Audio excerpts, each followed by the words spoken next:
Yo, welcome back to the channel, and in today's video I'll be showing you guys how to create this grunge black and white effect for your next music video or edit.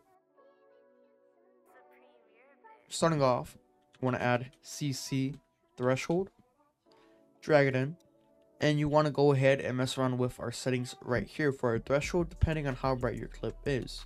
You want to have something around kind of like this. Maybe just have it so it's a bit more bold right here. Close out our menu. The next effect you want to add, it's going to be Gaussian blur. Go over here to around blur and sharpen and dragging Gaussian blur right there. And we're going to increase our blurriness all the way to 4.7 right here. And it's going to start blurring that clip a bit.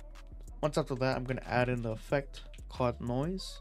Noise and grain, drag in noise, turn off use color noise right here. And we're going to increase our noise all the way up to 52. Close out our menu right here, and that's how you create this grunge black and white effect for your next music video or edit.